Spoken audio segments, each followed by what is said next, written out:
if I do the midterms during office hours, the entire office hour will just be occupied by these, and people can't ask actual questions. One year, I actually limited office hours. People were mad they couldn't ask me questions. So what I'm getting at is there's no good way of doing this. There isn't. Everyone wants the same thing, which is as soon as possible, have as much time with me as possible. Also, soon enough, you'll be asking to grade other midterms to go over them.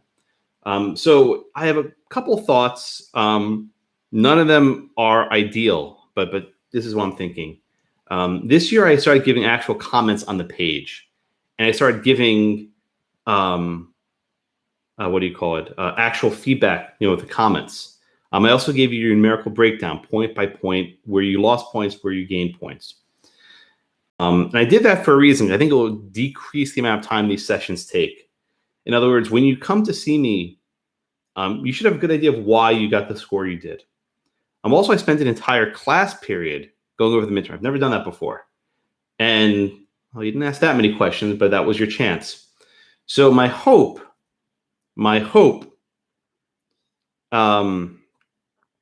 is that a lot of the sort of easy stuff was already done. A lot of the harder stuff that we can talk about. Now, in some years, I said, if you got a score below a certain level, come see me first. And that pissed off the gunners, right? That pissed off the students with the A's because they want to have to get an A+. So I would, of course, say, let me meet with the students struggling the most, but that also annoys half the class. So there's no good way. So here's what I'm going to do. Again, there's no good way of doing this. This Sunday, was that the 28th? I am going to be in front of my computer for most of the day. I don't know what time I'll start. I'll email you for the details. Let's just say 10 a.m. Until about 4. And I'll see as many people as I can. There'll be a queue. I recommend you just sort of put on your computer and just walk away, and I'll call for you. Just make sure your speakers are on if I let you into the room. I'll email you if you're not there, and then I'll jump to the next person. I know that's not ideal, but there's no better way of doing it. I thought it through. I would go later, but actually the holiday Passover is this weekend, and it begins around Sunday. So it's not ideal, but that's what we're going to try to do. If you can't come that Sunday, don't email me. Don't try and reschedule. I'll make another appointment, another time probably for next week. I think, is Easter next Sunday, the 4th, if I remember correctly? I'm Jewish. I don't know these things, right? So I'll probably do something on the 3rd of April. That's a Saturday. And I'll see how many people I visit with. And if, people aren't coming by and they're just blowing me off, then I won't do it. If the queue is 50 people deep and I can't get to them, I'll make another date. In other words, I don't want to block off 12 hours of my time if I'm not going to have people coming for those sessions. Now, I know the mock trial competitions this week, and a couple of you may be serving as witnesses. I understand that's an issue. So again, if you can't come this Sunday, you'll come the next Saturday. So let's just say I'll just call it 10 o'clock to 4 o'clock this Sunday. Join the queue. I'll get to when I get to you. Again, I wish I had a better way, but with the number of students I have, I can't do it in a more effective way over Zoom. Again, I've done scheduling in the past. It doesn't work because people don't honor their appointments, and I'm just sitting there for 30 minutes with nothing to do, waiting for the next person. So unfortunately, I have to do it this way. Before you come, and I mean this sincerely, really look at what you did, look at the memo, look at the A+, and try, on your own to figure it out. I did a full hour of review on Monday. Maybe rewatch that video. What I really want to focus on is not like, little things. Oh, what can I do to be better? I want to take concrete actions, right? I'm going to ask you, how are you studying, right? How are you outlining for class, right? I'll ask you, what's your thought process when you're preparing for an exam? I'm going to ask you, how'd you do in your exams your first semester? If you don't want to tell me your grades, that's fine. You're not required to, but it's helpful. I'll ask you, last semester, how'd you do in essay exams versus multiple choice? I don't give multiple choice. So if there are a lot of students who do really well in multiple choice. They're good standardized test takers, but they suck on essays. If that's you, we need to work on that because I don't do multiple choice for a lot of reasons. I'll also ask you about, why are you in law school? What are you doing here? Are you enjoying it? Are you happy here? Are things bothering you? This is my chance to talk to you. Is there things at school you're doing better? I always try to ask the question, how's Zoom treating you? Are you happy as a person? I try to make these appointments meaningful, which is why I can't do them in 5 minutes during office hours. It's it's a process. I try to service students as best as I can because we don't see you in person. We're all sort of in the ether. Anyway, so again, let's just say Sunday the 28th. I'll call it from 10 to 4. I'll be around. I may finish a few minutes early, but let's call it 10 to 4. If I'm sitting there on Zoom and there's no one in my queue, I'll just end it for the day. So at least get on the queue by say noon. If you're not in the queue by noon, I'll just assume everyone's done for the day. Okay. All right. Questions on this one? Again, I know it's not ideal. I know you would all love to have individualized appointments, but I can't with this many students. It doesn't work. I've done it in the past, and it creates frustration because I have to email and have to reschedule, and then you take someone else's slot because you're late. I mean, one year, I think I was at school till almost 11 p.m. on a Saturday or it was a Sunday. I don't remember because people missed their appointments, and I emailed them. They sort of basically had to scramble to school because they came in late, and that's just not fair to anyone. Okay. I think I was one of the last people in the building. They were actually shutting the building down, and one student left in the hallway, if I remember correctly.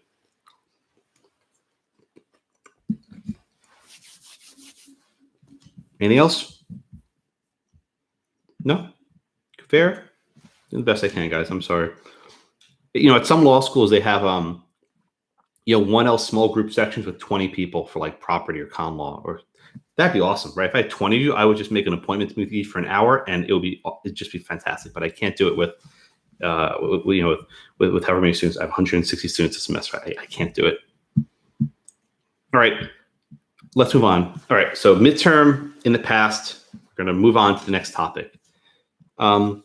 We spent the last month or so on this issue of present and future interest, right? O gives A a life estate, and then B has the remainder in fee simple, right? Today, A has the present interest, and at some point in the future, later, B is going to have the future interest, right? The remainder. We call these types of interests consecutive interests. Okay? Consecutive interest. Why do we call them consecutive interests? Because they happen one after the other. One person has the present interest, and one person has future interest. But it may not be just one person's future interest. You can have multiple people with future interest, right? Maybe you have 2 contingent remainders, one right after the other, right? Maybe you have a remainder that's subject to divestment, right? So you can have multiple future interests, but only one present interest, right? If you go back and you look at your notes, maybe you didn't think about it. Every question we've done has had a single present interest. There's only going to be one person at a time who owns Blackacre. Okay, everyone understand? All right. Our next topic is different. We are done with consecutive interests. We are starting a topic known as concurrent interests. Concurrent, C-O-N-C-U-R-R-E-N-T, concurrent interests. What does the word concurrent mean? At the same time, right? Right. If you ever think about it in an opinion, why is it called a concurrence, right? A separate writing? Because it's another writing issued at the same time, right? You kind of agree. That's what concurrent means. I never thought about it, but that's what the word means. With a concurrent interest, 2 or more people will have an interest in Blackacre at the same time. Okay, 2 or more people have an interest in Blackacre at the same time. Now, I want to just knock one idea of your head. If you have a roommate, right, that's not what we're talking about today. We'll talk about leaseholds later, right? Leaseholds are an entirely different deal. So if you have an apartment that you're renting and you have a roommate or 2 roommates or 3 roommates, it's true. 3 of you have concurrent interests, right? I'm not going to deny that. But leaseholds are considered a different category. We're talking here about estates and concurrent interest for estates. So just put aside your lease. We'll do leases later this semester. All right. Yes, Zach, go ahead. Sir, when we say people owning the concurrent interest, the concurrent interest can also be owned by businesses, correct? Right. Generally, you're asking a more complicated question than you realize. Generally, property interests can be held by what's called a person. And under the law in virtually every state, a corporation is considered as a person. This is not some sort of controversial constitutional ideal. Corporations are not people. They don't feel, they don't bleed. Okay, that's fine. In virtually every context, when you have the word person in a statute, that includes a corporation. It gets tricky because a corporation can't die. I mean, you can terminate a corporation, but in theory, a corporation can endure forever, right? Just, think of like General Electric or Coca-Cola, right? These companies will be around forever and ever and ever. So the short answer is yes. Corporations can have these various types of interests, but the survivorship rules get messy, and that's beyond the scope of what I want to teach you. Okay? Okay, thank you, sir. Because all the examples in the book deal with people. We're not going to, I don't think I've ever asked an exam question with a corporation because it gets all complicated because they don't die. And if something doesn't die, it makes it hard to use the usual rules for them. We all die, but corporations don't. They'll endure beyond us forever. Some corporations go out of business, right? But in theory, a corporation can endure forever. Okay. All right. So let's dive in. There are 3 types of concurrent interests. I'm doing these out of order, by the way. There's the joint tenancy. There's a tenancy in common, and there's a tenancy by the entirety. Joint tenancy, the tenancy in common, and the tenancy by the entirety. We'll do the last one last. The tenancy by the entirety involves married people, so it's a little bit complicated. We'll do that one last. And in fact, in about 2 weeks, we'll do marital property, which is an entirely different area of law. So don't get too hung up on the tenancy by the entirety for now. It's sort of this weird thing that doesn't really even exist in most states. So we'll do it later. But the complicated ones are the joint tenancy and the tenancy in common. And your goal for today, you have one goal, is to try to understand those 2 concepts, right? How to understand the interplay between the joint tenancy and the tenancy in common. Okay. Any questions so far? All right. So let's start. Where am I in my roster? I haven't called anyone in probably 2 weeks. I don't remember. Some poor student has been waiting to be called on forever. Who's next? I was the last person after. Who's speaking now? Oh, sorry. This is Oni. Okay, sorry. I didn't see a hand, so I couldn't tell you can't always see speaking. Okay, so if Oni was last, she's I. Me. Is that Raymond? Yes, sir. Okay, there you go, Raymond. Okay, appreciate it. All right, so Raymond, let me ask you a simple question, right? This will seem really simple. If I tell you from O to A for life, then to B in his heirs, right? Just describe what happens there. I know this sounds like a stupid question, but I got a reason. Okay, so you gave A a life estate. Good. And then you gave B a remainder and B simple. Okay, good. So basically, A will live on Blackacre for his duration of his life, and upon A's death, it goes to B, right? So B has what we might call a right of survivorship, right? If B survives A, then he gets it, okay?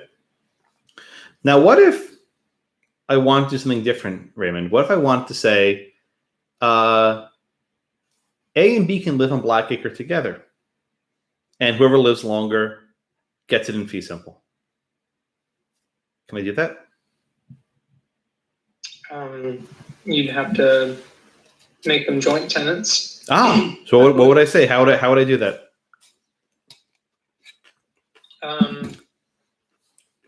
Well, you'd have to give it to them at the same time. We'll get to that later.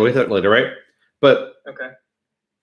the first thing you said, if I make A and B joint tenants, what does that mean?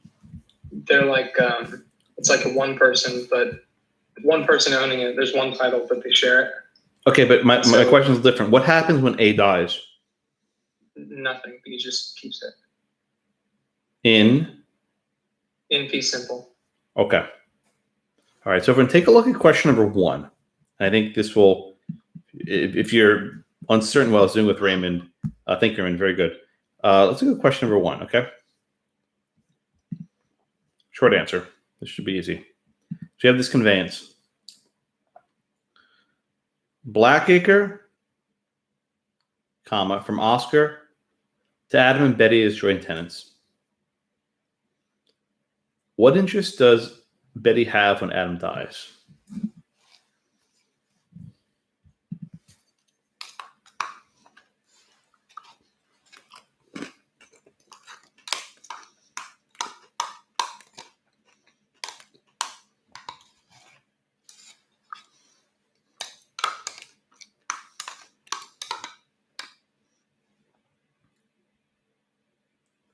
And I think Matt is up in about 10 seconds.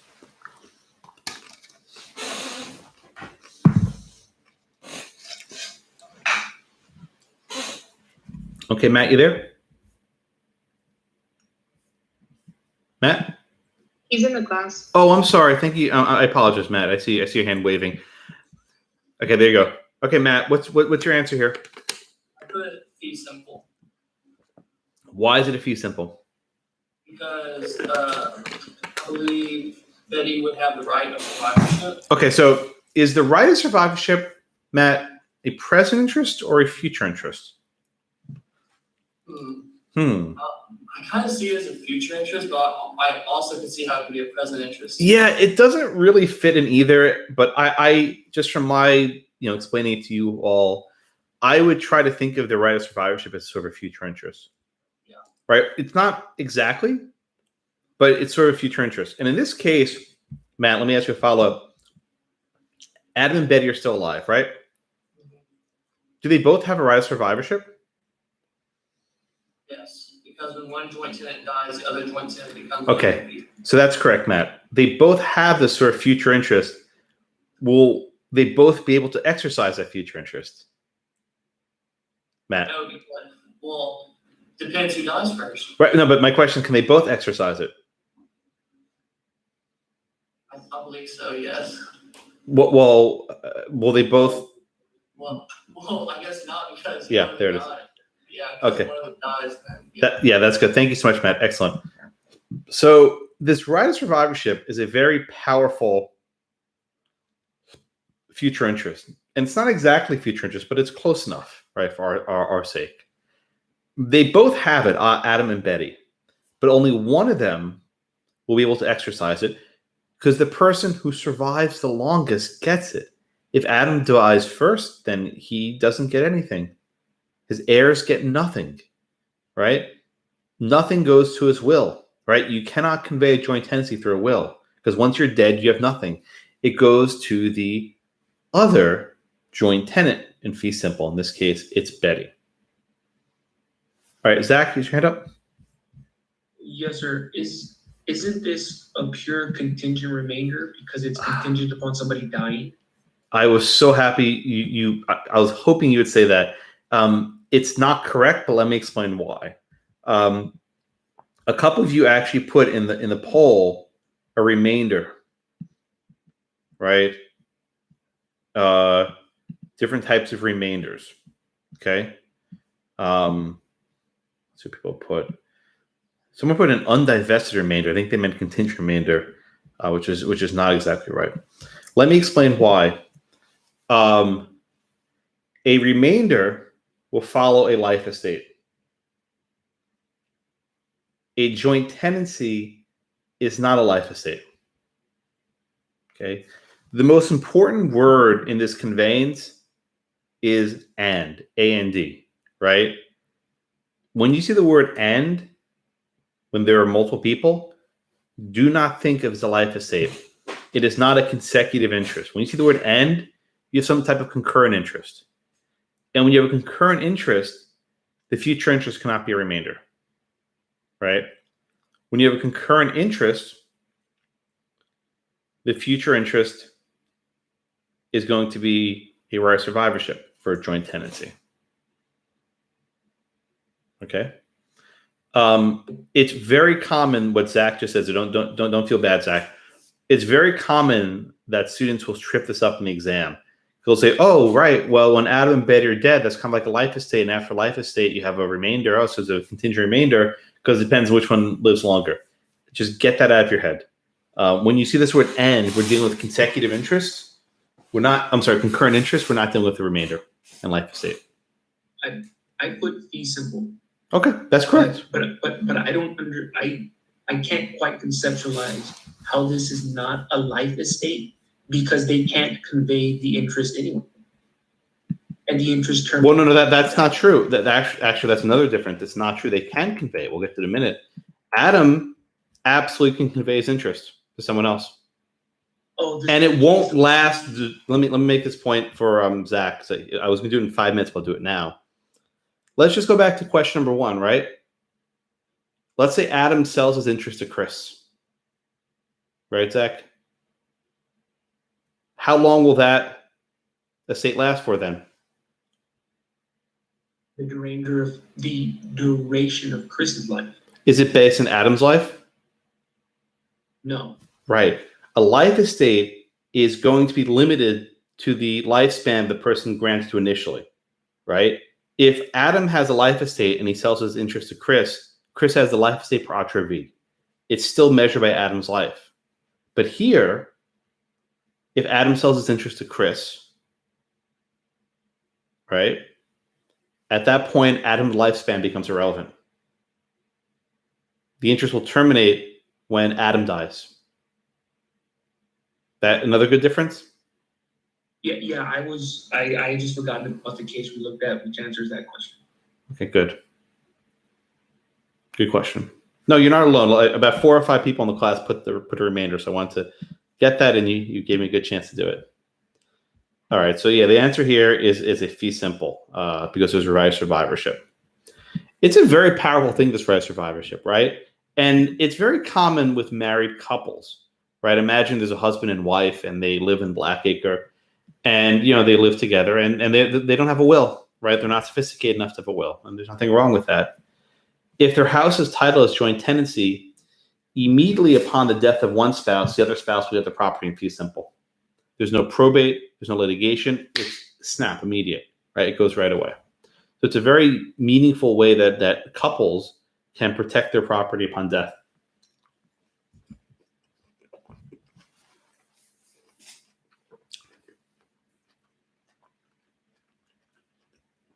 Questions on this question number 1? Okay.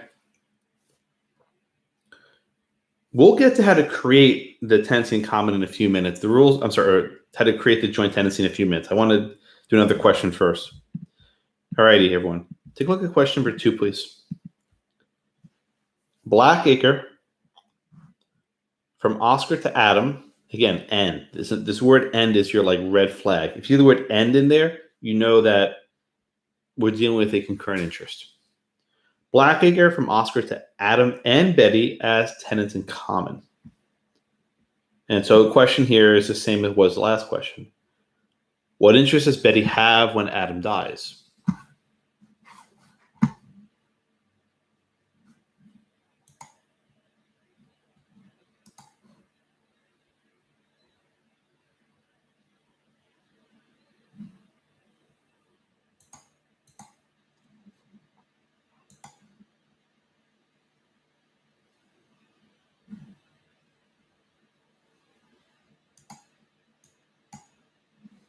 Okay.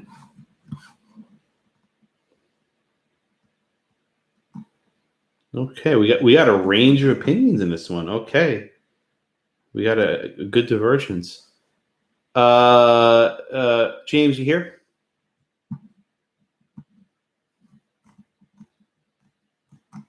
James, are you in the classroom?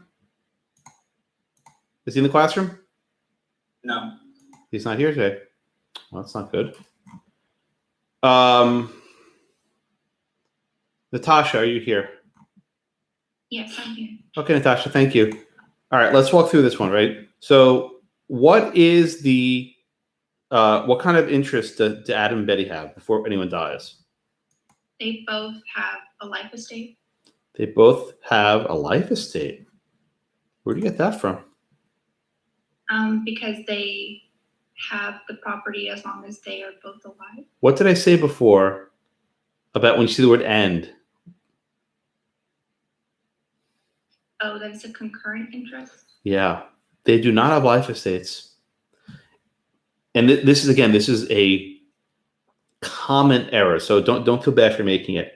It's true that your interest lasts the duration of your life. And that's always true, right? Even if you have a fee simple, when you die, you lose it, right? We can't take property to the grave. We're not like the Egyptians, and we bury ourselves in pyramids with all our gold and trappings, right? That we and people have elaborate mausoleums, I suppose, but you can't take it with you. When you die, you're dead. But when you see the word "and," Natasha, what kind of interest do we have here? A concurrent. Okay, so again, how would you describe the relationship between A and B, between Adam and Betty in this question? They have the same interest. No, it's just I want to label. What's it called? A very, very simple answer. A fee simple. No. What does it say? From Oscar to Adam and Betty as? Sorry, I don't have it. Read it. From Oscar. What does it say? As tenants in common. So what's the relationship?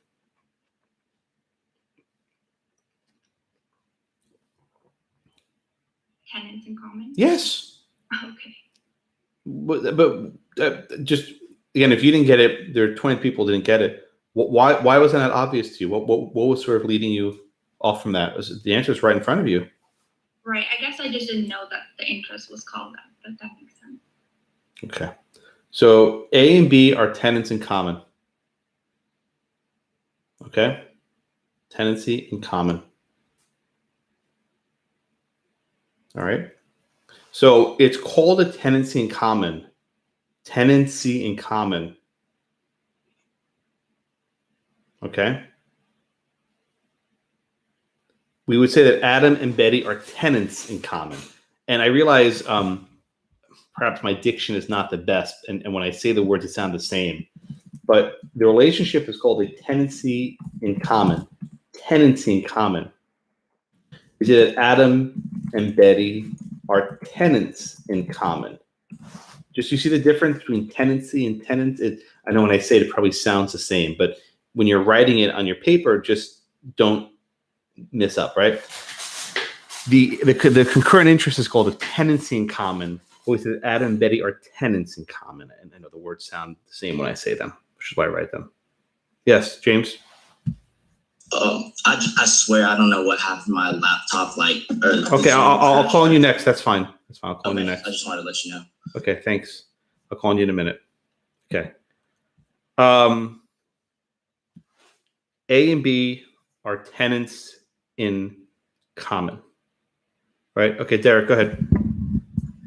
Just trying to make sure I can say it right. So A and B are tenants in common. They have a concurrent tenancy in common interest. Is that how you say it, or how would you say that the other part? What I would say is that A and B have a tenancy in common. A and B are tenants in common, right? If you're describing the relationship, it's a tenancy in common. If you're saying what they each have, right, they are tenants in common. And I'll be honest, Derek. People don't use these phrases in any sort of consistent fashion. So if you mess it up, it's not the end of the world. But just know that there are different tenants and tenancy. I know they sound like, but they're different. So just I won't kill you if you use it wrong, but that's just, that's how it's used. Okay, thanks. I see Tyler. Tyler, you're in the classroom, I think. Yeah, go for it, sir. So it's not necessary for us to say something like the present interest that they have is tenancy in common and fee simple or anything like that. We can just tenants in common. I would rather you. Well, okay, so it's not wrong to say it's in fee simple, but it's somewhat. It may confuse you because the rules for tenancy in common aren't about how you divide the property is a little bit messy. So I would rather you not say that, actually. That was the trouble that I was having. having. Yeah, okay, it's exactly where I'm going, right? Because with the tenancy in common, maybe one person has a 60% interest and the other one has a 40% interest. That's not really consistent with the full bundle of sticks, right? That's not really consistent with the fee simple. So it's not wrong, but I would prefer you not to say it. Okay, thank you. Just so you know, guys, yesterday the Supreme Court had a case about it was actually a property case. I'm sure I'll teach you to next semester if I have your property too, but involved a farm that didn't want to allow union organizers onto their property, and California law said they had to allow them. It's almost like State v. Shack, if you remember that case, the right to exclude. But it was funny because they were talking about fee simple and stuff, the Supreme Court, and you could tell the justices just like hate that stuff. It's like, oh, property. I remember that from 1L. So I always chuckle. Yeah, great. John, go ahead. One more real quick, just to go back to that question. So if any person has a separate but undivided. I don't want to get there yet. I didn't do that yet. Deliberately didn't do that yet. Okay. Right. So, all right. So James, there you go. Okay. So I see that you're back. So James, in question 2, what interest does Betty have when Adam dies is our question. So I put separate undivided interest with Adam's heirs. Okay, good. Why is it interest with Adam's heirs? Because it never gets changed into a fee simple, and it just keeps going on and on because the interest in the property is like shared between multiple people. All right, so let's just be precise. What happens when Adam dies here? What happens to Adam's interest? It goes to his it gets conveyed to his heirs. Right, it goes to his heirs. And then who does Betty have a tenancy in common with? His now his heirs. Right, which might be one person, might be 10 people, right? Okay, very good. Thanks, James. Okay, so this is why tenancy commons are complicated, right? The book does tenancy commons first. I actually flip it. I think the joint tenancy is a lot easier, right? When A and B are joint tenants and A dies, B gets a fee simple, right? That you guys know. It's basically, it functions like a remainder. It's not, but it's something you're familiar with. But the tenancy in common can be complicated, right? If let's say Adam has one heir, right? He has one son that's a sole heir according to his will, right? That's easy, right? Because the son steps into Adam's shoes. Let's say the son's name is Chris, right? Chris and Betty become tenants in common. You may say, how can that be fair, right? That Betty has a new tenant in common? Yeah, it sucks, right? Maybe Adam and Betty were friends, but Betty hates Chris, but she's stuck with him on Blackacre, and she can't really get rid of him unless she leaves herself. Right? The right of survivorship is very attractive because there's a fee simple. It's clean. But with the tenancy in common, you have to now deal with someone else that maybe you don't know. What happens if Adam had 3 children and they're all his heirs? Then Betty becomes a tenant in common with 1, with 2, and with 3. That's when this topic gets messy. There can be multiple relationships, right? Multiple relationships, each as tenants in common. We'll do a question and not an outlier. These are not life estates. You have to get that out of your head. The mere fact that it lasts the duration of Adam's life does not make a life estate, right? The concurrent interest, the word end is your clue. When you see the word end in there, it's not going to be a life estate. If I omit this word end, right, it might be something else. If I say from Oscar to Adam and Betty for their joint lives, that might be a life estate. But the way this is written, this is going to clearly be a tenancy in common. Okay. Let's see what people put. Yeah, some of you put tenancy in common with Adam's heirs. That's correct. A bunch of you put remainder, which is not correct at all. Someone put a contingent or survivorship. That's not correct either. Half of a fee simple. No, that's not correct either. Tenant in common with Adam's heirs. Yeah, I mean, about half of you got this one right. Okay, Zach, I see your hand's been up for a few moments.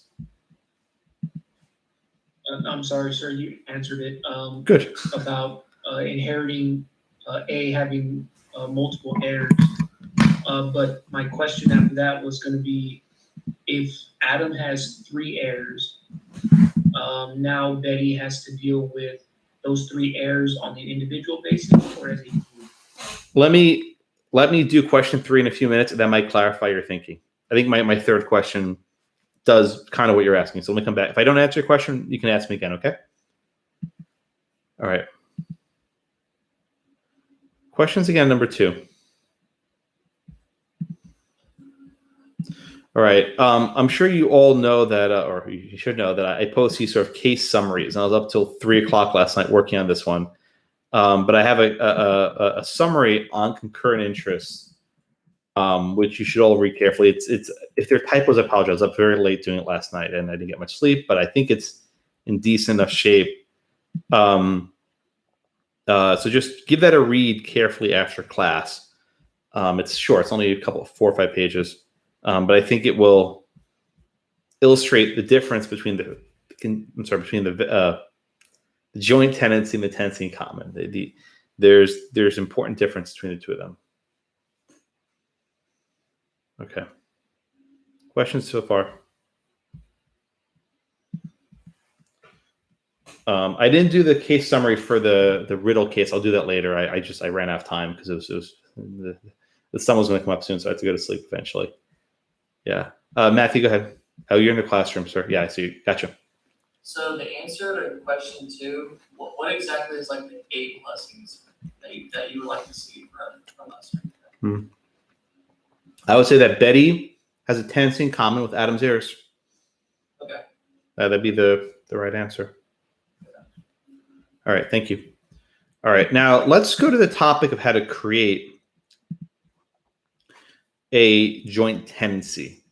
Creating a tenancy in common is easy, right? We'll get to that in a moment. But the harder one is how to create a joint tenancy. So again, let's look at which was it? Example number. Go back to question number 1, just so we look at the language, right? If I write Blackacre from Oscar to Adam and Betty as joint tenants, there's actually a lot of information there that you may not even realize, but it's very important, right? So first off, Blackacre is given from Oscar to Adam and Betty at the same time, right? You probably didn't even think about it, but there's one sentence here, right? Simultaneously, Adam and Betty got their interest. That's very important, right? It wasn't from Oscar to Adam on Monday, and then from Oscar to Adam and Betty on Tuesday, and they'll be joint tenants, right? That won't work. In order to have a joint tenancy, the interests must be conveyed at the same time, right? That's the first requirement. There are 4 requirements. The first requirement is time. You have to give it the same time. All right. Again, in question number 2, there's another important piece of information. There's a single instrument. Josh, what's an instrument? No, not like a guitar or a trumpet, right? In law, we refer to a legal document as an instrument. A deed or a title. I'm sorry.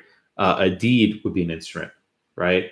A conveyance would be an instrument. If I write on paper from O to A and B as joint tenants, that's the instrument. And that instrument conveys a single title. Don't get too worried about what a title is now. But the title really refers to the instrument, right? It's not exactly the same, but for your purposes, there's a single instrument. Okay. So you have time and you have title.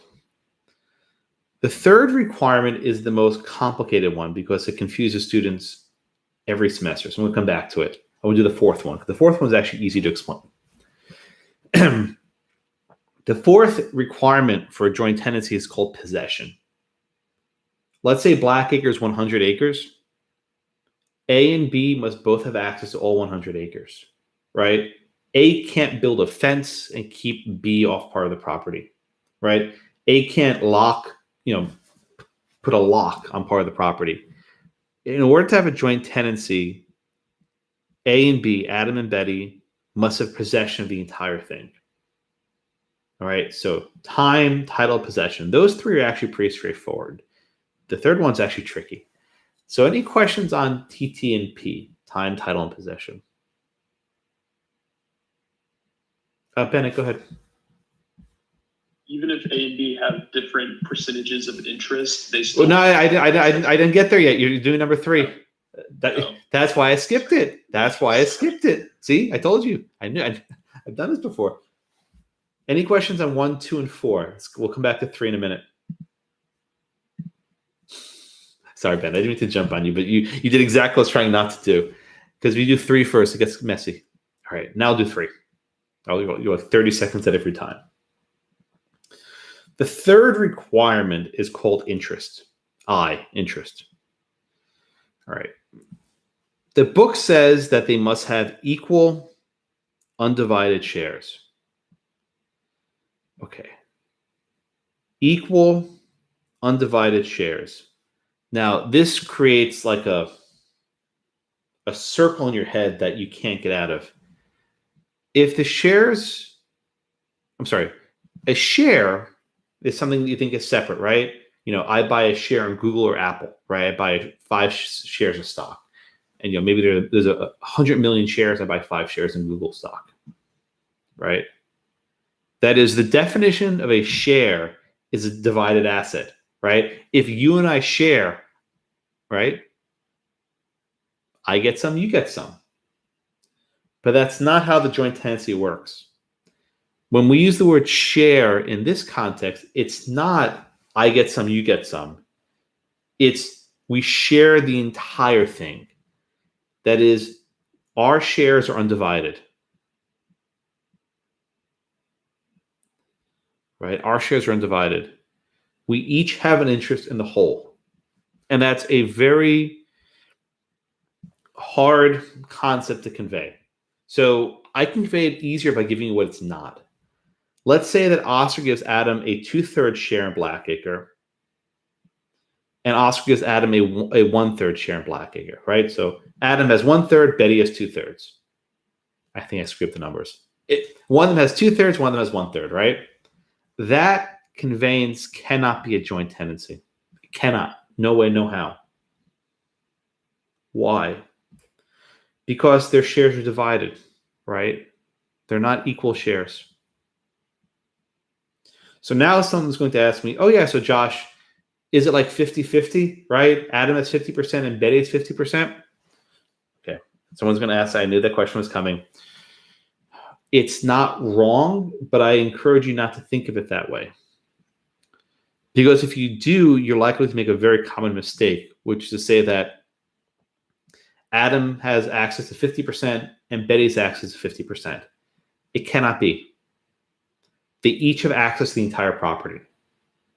So for the joint tenancy, trust me on this one. I've done this before. It never works well. Don't give in terms of percentages. Just memorize this phrase, equal and divided shares. If you use that phrase, you're good. You're gold, right? I won't dock you on points. If you start getting involved with percentages, you're going to lose your mind because often you have different types of estates combined. And you'll go crazy with the numbers. So at least for today, maybe we can be a little more sophisticated in class next week, but at least for today, don't get bogged down in percentages. It will make your life more complicated, right? So you have these 4 requirements: time, title, interest, and possession. They're also called 4 unities, right? UNITY or UNITIES, unities, right? In order to have a joint tenancy, all 4 of these unities must be present. And let me make the point a little more clearly. you need to have all 4 unities at all time. If for whatever reason one of the unities is cut or severed, you no longer have a joint tenancy, right? The default rule is that if one of these unities is not present, you go down to a tenancy in common. Or think of like Chutes and Ladders, right? When you were a kid, if one of these unities is severed, right? And we'll do an example like this in the next question. You no longer have a joint tenancy. So the joint tenancy is like this gold standard, right? Because you have this great thing, the survivorship right. But if the unities aren't present, you cannot have one. You only have a tenancy in common. All right. Tyler and then Zach. Tyler's in the classroom. I got you. So if the shares are unequal, we can assume that it's a tenancy in common. At least where we're at right now. Let me just repeat what you said. I think I got you. If the question makes it clear that the shares are unequal, then yes, you have a tenancy in common. I think that's a fair statement. Yes. Okay. Good question. Zach, go ahead. The book says that the unequal shares is possible and you still have a joint tenancy.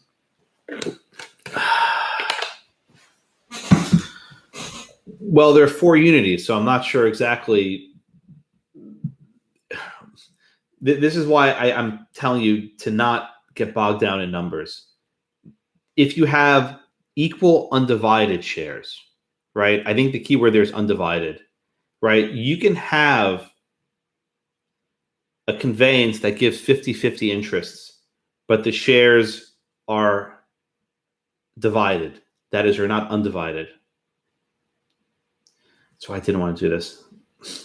I'll try it again. Because the book is using the same language you're using, but in a contradictory manner. The book says that you can have divided shares and you can have unequal shares and it still be a joint tenancy. I understand. Let me just pause for a second. One of my least favorite questions is the book says, in general, or my notes say. Whenever I get that question, I get the sense of dread because students see a contradiction, often where there may not be one. Let me try this. Let me try this one more time. Okay. The defining feature of the joint tenancy is they have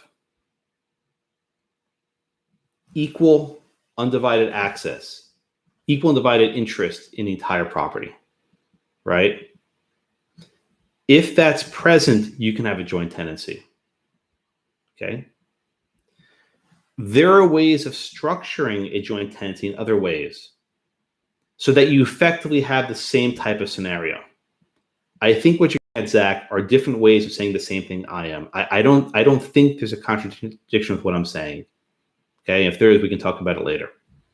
Yeah, it seems contradictory because you're using the same words, but you're using them functionally different. Okay, I appreciate that. Thank you. Let me try this. Let me try it one more time. Okay, the joint tenancy, right? The joint tenancy is about equal undivided shares. That's the word I'm using. That's the same word in the book. All right? Equal undivided shares. What page are you on? Maybe I can look at what you're seeing. On 392, Okay. there's the middle paragraph says unequal shares. One of the 4 unities of a joint tenancy is equal shares. This result is justifiable only on historical grounds, is increasingly ignored by courts in situations where it counts. Okay, so I said equal undivided shares, and that paragraph says equal shares, and that's what you're seeing as a problematic. It says one of the 4 unities is equal shares. I said equal undivided shares. I'm struggling to see where you're. If A and B take title as joint tenants and A furnishes 1/3 of the purchase price and B. Purchase price, Zach. Purchase price. That's not what I'm talking about. Purchase price is different. That's nothing to do with the interest that you have. Purchase price. They don't have to put in 50. Let's say the purchase price is $100,000. They don't have to put in 50,000, 50,000. No, nothing to do with the purchase price. That clear up what you're saying? A little bit. No, not actually, but a lot. The purchase price is irrelevant for joint tenancy. That's not one of the unities. It's the interest, not the dollar amount. Right? The purchase price is irrelevant. Okay? Okay? Let me make this point very clearly. Okay, now I know where you're getting awry. Okay. Again, whenever they say the book says, 90% of the time it's not. But I'm always happy to go back and reread this chapter again. Okay? If the purchase price is $100,000, and let's say A puts in 90,000 and B puts in 10,000, right? They will still each have equal and divided shares as a joint tenancy. Right? But what happens if they decide to both sell Blackacre? Right? Once they sell Blackacre, A will probably get 90% of the sales price, and B will get 10% of the sales price. Right? That's what this paragraph is getting at. If you have unequal contributions, you divide up the sales price later after the tenancy is dissolved. See where that says that in the parenthetical, cohabitant with unequal contributions? That's the purchase price. Okay, now we clear? Yeah, okay, so while they still have the possession. It's a joint tenancy. Yeah. Gotcha. Yeah, I mean, and go to a few pages earlier at the very start of the chapter. Where is it? No, it's on, yeah, I mean, go to page 388. Yeah, the little box. All must have equal and divided shares and identical interest measured by duration. That's exactly what I said. So again, I dread the question, the book says and my notes say, because invariably it's usually an error, but happy to do it. Yeah, it's the measured by duration part that screws it up. Yep, not by the dollar amount. The dollar amount's irrelevant. Okay. Okay, so again, all four unities must be present at all times. Right? If, let's just say again, Adam gets the interest on Monday and Betty gets it on Tuesday, from the get-go, that's not a joint tenancy because it was conveyed at a different time. If it's done through different instruments, right? I give one piece of paper to Adam and I give another conveyance to Betty, different titles, right? Different instruments. If I give Adam a 1/3 interest and Betty a 2/3 interest, these are not equal and divided shares. I don't care what the purchase price is. In fact, this is Zach's question. The purchase price will only matter after the joint tenancy is sold. How do you divvy up the proceeds? Right? That's where the purchase price matters. But so long as they're living together, it's irrelevant. And possession as well. This actually does come up quite a bit. Let's say you have joint tenants and one of them, let's say there's a building on Blackacre and one of them puts a padlock on the door. Put a padlock on the door. All right? That dissolves the tenancy.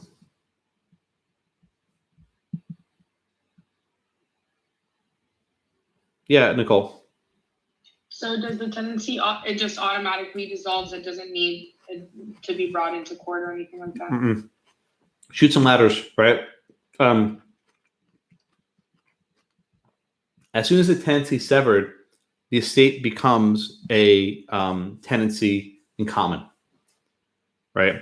Now, invariably, you need to go to court to decide was the condition violated, right? Was the unity violated? It's not always clear, right? We'll do a case later this semester where one tenant locks out the other tenant, but it wasn't clear that he ever asked for a key. So, did he actually lock him out or was he just trying to secure the merchandise from theft, right? So there's often disputes of fact. Matt, go ahead. Okay, you're in the classroom. Yes, go ahead, sir. So I'm just wondering about the title. So is it two separate sheets of paper or is it like two separate? Well, it would be precisely paper number 1 says to A and paper number 2 says to B, right? If it's a photocopy, that's okay, right? You can make a copy, but they both have to if they say different things. I think that's what your question Okay, if is. they say different things, that's two different. Yeah, I think that's right. That's all, that's all. Okay. I only have 15 minutes left. I can describe the case very quickly because I actually want to do example number 3. I think that's much more important. Let me do the case. I can actually do it pretty quickly. You have a husband and wife in California, right? Wife does not like husband very much, apparently. They have a joint tenancy, and the wife is about to die, and she learns that when she dies, the property goes to her husband in fee simple. It's a joint tenancy. The property would not go to the heirs of the wife, and the wife flips out. The wife is not happy. So the wife wants to sever her joint tenancy, right? Who's next? Paul, you here? Yes, sir. Paul, can the wife sever her joint tenancy? I mean, not really. I mean, she can end up changing one of the unities and then basically sever the entire tenancy as a whole, but she can't. Like, she shouldn't be allowed to. That's kind of what the court was looking at. Well, no. Hold on. What happens if the wife sold her interest to a third party? Could she do that? She could. She could. And what happens if, just say, the wife sold it to her son? You know, whatever. What would that do to the joint tenancy? It would sever Why? because it would just be a matter of interest. Yeah, they have different interests, right? If the wife has no interest, the unities are severed. So let's just say the mom sold her interest to the son. That would sever the unity, right? Why might the mom not sell her interest to someone else? What's the risk? Because the court might not acknowledge that. Forget the court, right? If the wife sold her interest to Blackacre, can the wife live on Blackacre anymore? No, she can't. No. She has no interest there. Right. So there's a risk, right? If you want to sever a joint tenancy, you have to basically give up your own interest. And if you give up your own interest, you might be kicked off the property. Right? Thanks, Paul. So look, there's a risk, right? In order to sever a joint tenancy, you have to give up your own right. And you lose your right of survivorship. Now, hey, Dina, Azra, are you here? You in the classroom, sir? No. Okay. Aaron, are you here? Yeah, there you go. Hello. Yeah. All right, so let me ask this question. Let's say you have a trusted friend, right? You have a best friend, and you tell your friend, look, I'm going to sell you Blackacre, my interest, and then you sell it right back to me. And you trust this person. Would that work to sever the tenancy? Yes. Right. So what happens again? Let's say you're my best friend. I say, okay, I'm going to sell you Blackacre on Monday, and then Tuesday you sell it right back to me. What would the effect be of those transactions? Turn it into a tenancy in common, right? Right. So now the husband and wife would be tenants in common, right? Now that only works if you trust the person, right? Because what happens if I sell Blackacre to you and you run away and say, screw you, I don't like you. You're on your own, right? Any way you get it back? You can't force the person, right? You made an agreement, you sold it, it's good faith, and that's it. All right, thank you. So what I described was called a straw transaction, STRAW, like thing you drink out of, a straw. That's where a person conveys an interest to a third party with the understanding that they'll convey it right back. And this is done to evade property law, right? Property law says if you want to sever a tenancy, you have to sell it. Okay, so you sell it and it goes right back to you.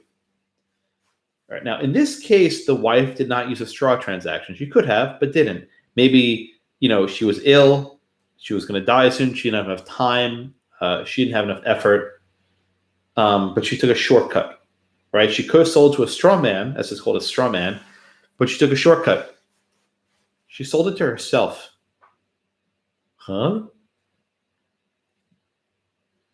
Emily, you here? Emily? No. Angelina, are you here? Yeah. All right, Angelina, help us out here. How do you sell something to yourself? Does that even make sense? What does that even mean? How do you sell property to yourself? What does that even mean to sell it to yourself? You put it in one pocket and put it in the other pocket. What does that even mean? I have no idea. Okay, appreciate your honesty. Well, let's try to walk this through. At the beginning, the wife had a joint tenancy, right? A joint tenancy. Oh, by the way, just 1 second, Angelina. Everyone, listen. Do not say joint tenancy in common. That's not a thing. You're going to want to say it. You're going to want. This is like a possibly reversion, right? Don't say possibly a reversion. Do not say joint tenancy in common. That's not a thing. I remember I said that 1 year in class by accident, and the student just flipped out. Like, you said that's not a thing. I'm like, oh man, I screwed up, right? So don't say joint tenancy in common. It's not a thing. There's no estate. All right, back to Angelina.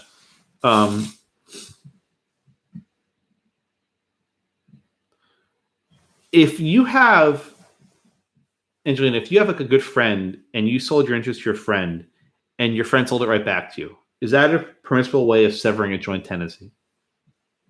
Yes. Okay. Well, let me give you another example, right? Let's say that you have a fee simple. And let's say you give yourself a life estate and you give a remainder to your son. Can you do that? Can you do that? Of a fee simple, I give a life estate. Yeah. Yes. Right. So you basically have a full bundle of sticks. You have a bunch of sticks, and then you chop up your own bundle, and you keep some for yourself, and you give some to your son. Is that permissible? Yes. Okay.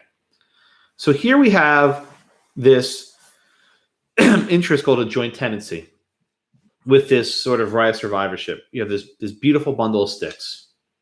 Can you chop up your bundle and give yourself part of that bundle?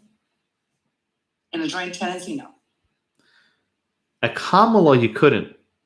What did the California court say here, Angelina? Could you do that?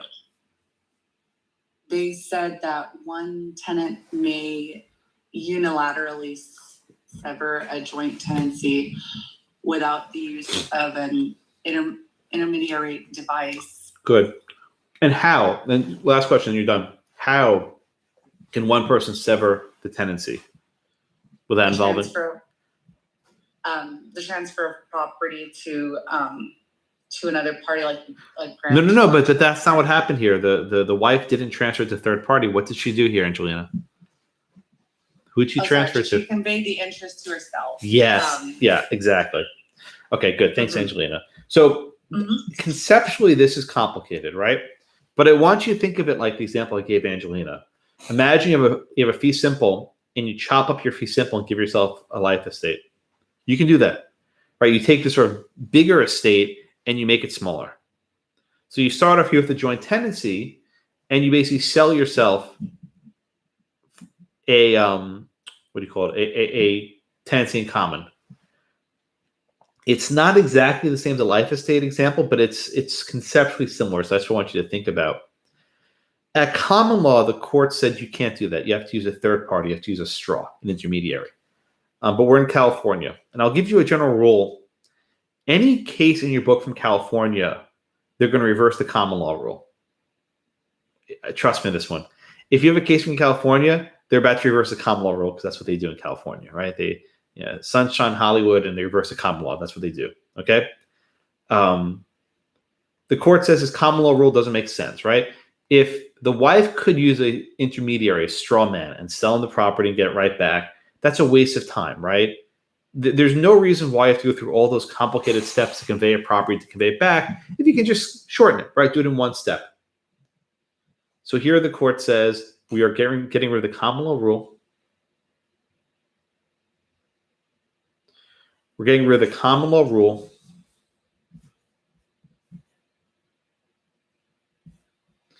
And we're going to allow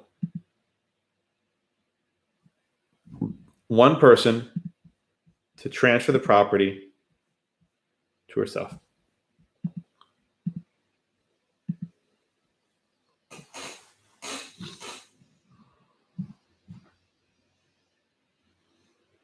All right. Questions?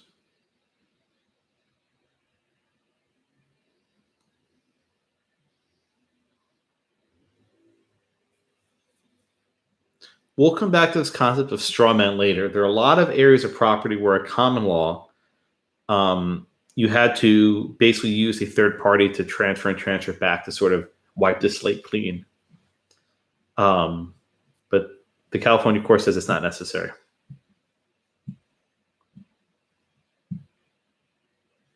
Yeah, Matt, go ahead. You're in the classroom.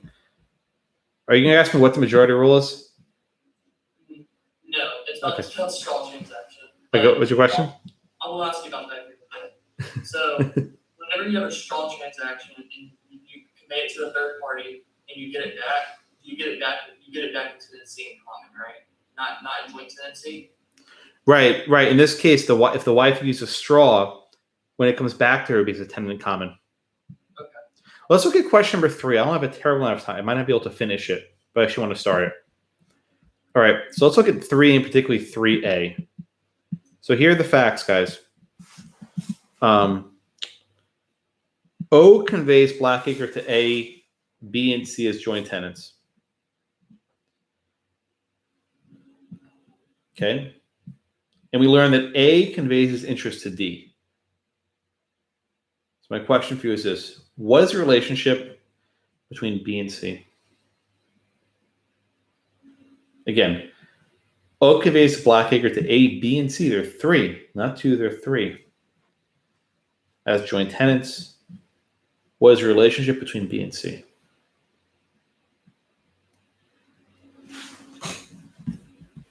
And this is going to be for, I think Alec is next.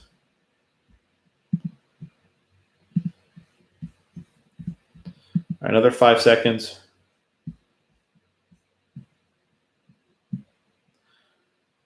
All right, Alec, you here? Yes, I'm here. Okay, help me out, sir. What is the relationship between between B and C? I put that B and C are joint tenants. Okay, why do you say that? So even though A conveyed his interest to D, it's still like B and C's relationship hasn't changed between one another. So D would be tenants in common between B and C, but it's like all the relationships are between one another. It's not really like the property is not assessed as like just one piece. You have to kind of take each relationship as separate relationships. That's Even though excellent. A conveyed its piece, B and C's is unchanged, so they're Yeah. joint tenants. Yeah, that's excellent. Okay, so everyone, if you don't have the class notes here, I'll give you the link. I'm going to type. I'll put this at the bottom of the page. So if you just scroll to the bottom of the page, you'll see what. Oh, I'm sorry, I gave you the wrong link. I'm sorry. That's for section C2. Here is the C1 link. I have different notes for each section. So if you just scroll to the bottom of the page, I'm going to sort of break this down. Right?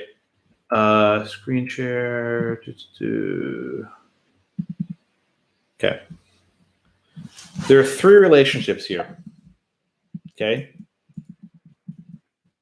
There's a relationship A to B. There's the relationship of A to C. And the relationship of B to C. Right? There are 3 separate relationships here. A to B, A to C, and B to C. Initially, each of these relationships are joint tenancies. A and B are joint tenants with each other. A and C are joint tenants with each other. And B and C are joint tenants with each other. Don't confuse yourselves by saying A, B, and C are joint tenants with each other. It's not wrong, right? That's not an incorrect statement. But I think it will confuse you, especially in this question. It's helpful to think of A and B, A and C, and B and C as joint tenants. Okay? We learned that A conveys his interest to D. So what happens is wherever you see the words, wherever you see A, it changes. now we have a relationship between D and B and a relationship between D and C. Okay? I'm going to go about 2 minutes over. I apologize, but this is worthwhile, so I apologize for going over a little bit. The relationship between B and C remains the same. B and C are still joint tenants, JT, right? They're still joint tenants. But D and B and D and C are no longer joint tenants. They are now tenants in common. Why? The conveyance from A to D severed the unities, right? A no longer had interest. So this is what makes this topic so conceptually complicated. You have one piece of property, Blackacre, right? You have 3 people living there, B, C, and D. B and C are joint tenants. But D and B are tenants in common, and D and C are tenants in common, right? So that's actually the answer to questions 3B and 3C, right? What is the relationship between D and B? D and B have a tenancy in common. What is the relationship between D and C? They're tenancy in common. You know what? Hold off on question 3D. I'll come back to it in class on Monday. On Monday. Because I don't want to do it now. It's going to be too rushed.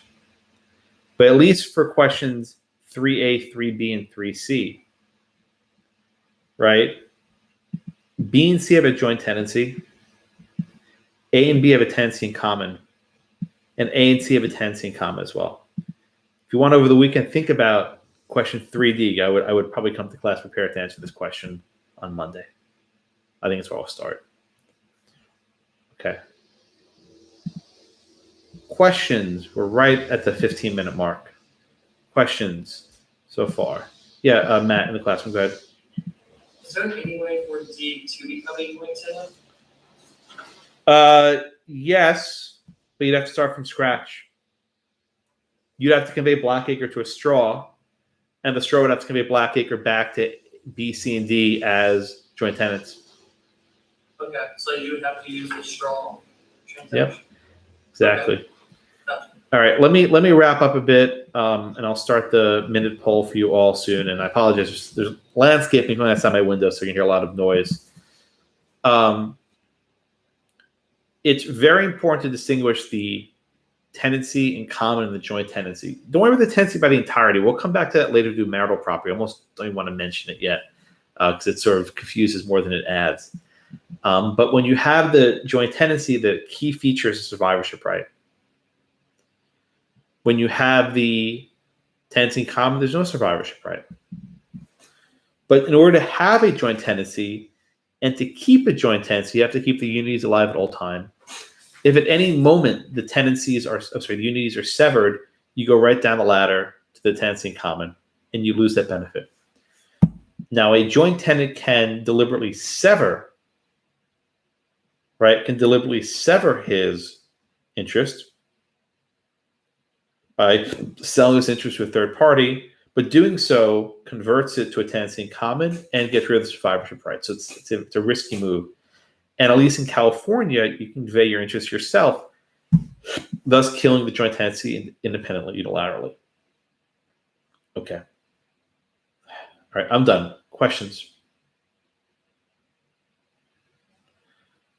No? All right, everybody. We'll start off class with 3D on Monday. Have a wonderful weekend. Thank you. And office hours. If we can do maybe office hours around 4 o'clock today, I apologize, it's a little bit later than usual. I have a couple calls right after my other class today, so it may be running late. So let's just say 4 o'clock for office hours. I'm sorry, but if that doesn't work, just email me. I'll find another time. But I have a bunch of calls today I have to take care of. All right, everyone, take care. Have a wonderful day.